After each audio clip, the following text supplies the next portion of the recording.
disclosed the depths of poverty, the ways in which not just race and class, but also gender and disproportionately women and children are still very much real in our society, often denied by too many fellow citizens, especially by powers that be, especially by elites in our society. We act as if what was revealed by Katrina does not exist. And of course, what was revealed in Katrina is true across the nation. It's in Chicago, it's in LA, it's in Houston, it's in Louisville, it's in Boston, it's in Appalachia, it's in East LA, and so forth. Yeah. It's the beginning of an answer to your question. You go right ahead. Dr. West, I noticed in your new book there's a chapter about the taboo on black sexuality. That's not what I want to ask about right now, but there seems to be a taboo about another issue. Let me ask you: do you see a racist aspect to the war on drugs? And could you comment on that? I appreciate the question, though, brother. Now, one thing to keep in mind, though, that the book that you referred to, Race Matters, that's 1993, though, brother.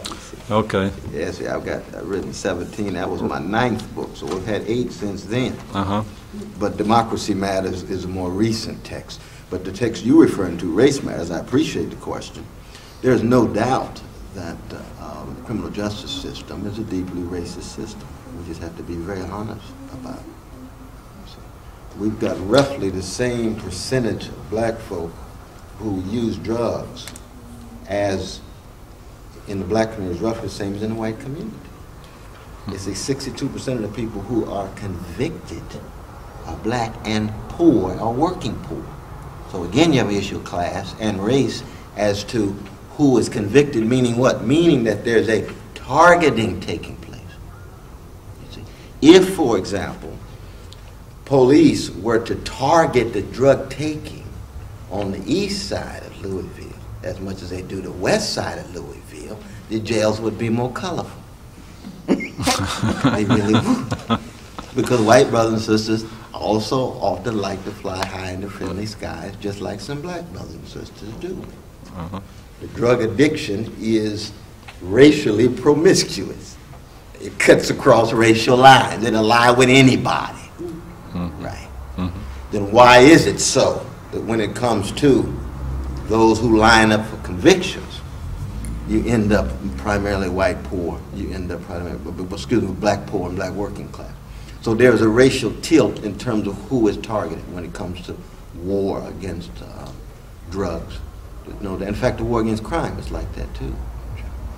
That the criminal behavior that we see across America, across race, across class, and then you look at the prison industrial complex. You've got people like Angela Davis and others who've done wonderful work on this, and you see it's 51% black, primarily poor, working class, and more white working class and white poor. And of course, there's been a substantial number of brown poor and working class. So you've got issues of class operating, and you've got legacies of white supremacy. And so you have to keep in mind, it was under Clinton that you ended up with mandatory sentences that escalated the numbers in the criminal industrial complex, disproportionately black and brown. And it was hidden and concealed because Clinton was playing the saxophone for black folk while he's doing this, you see.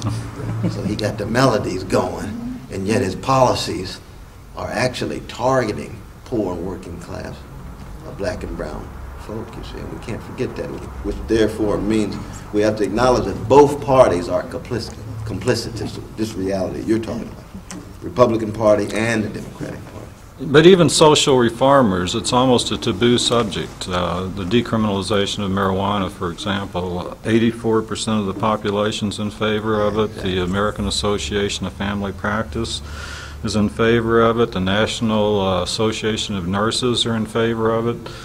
There's so many people in favor of it, and who's hurting? I mean, the black community. I don't hear a lot about reform in this area. I'd say it's fairly taboo. Is more concerned about trying to weed out the racial targeting of the convictions, not just for marijuana, but for drugs across the board. But the racial targeting on marijuana is quite substantial.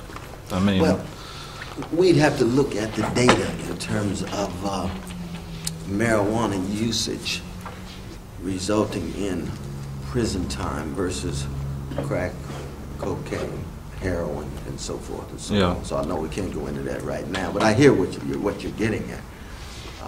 Very much so. Yeah, question.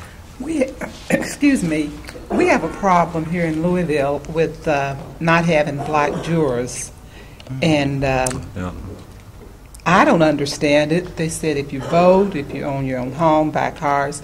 I used to buy cars like I was getting ready to open a lot. I own my own home. I've always voted. You know how old I am. Been voting since I've been able to. Is that across the country with this black jurist situation, or because it's horrible here in Louisville? But introduce yourself. Brother Cornel, I'm Sister Margaret Lavelle Harris, and I don't do anything but send God knee mails.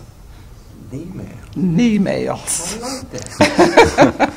I've never heard that before. That's all right. No, but your question is good. Did you introduce yourself?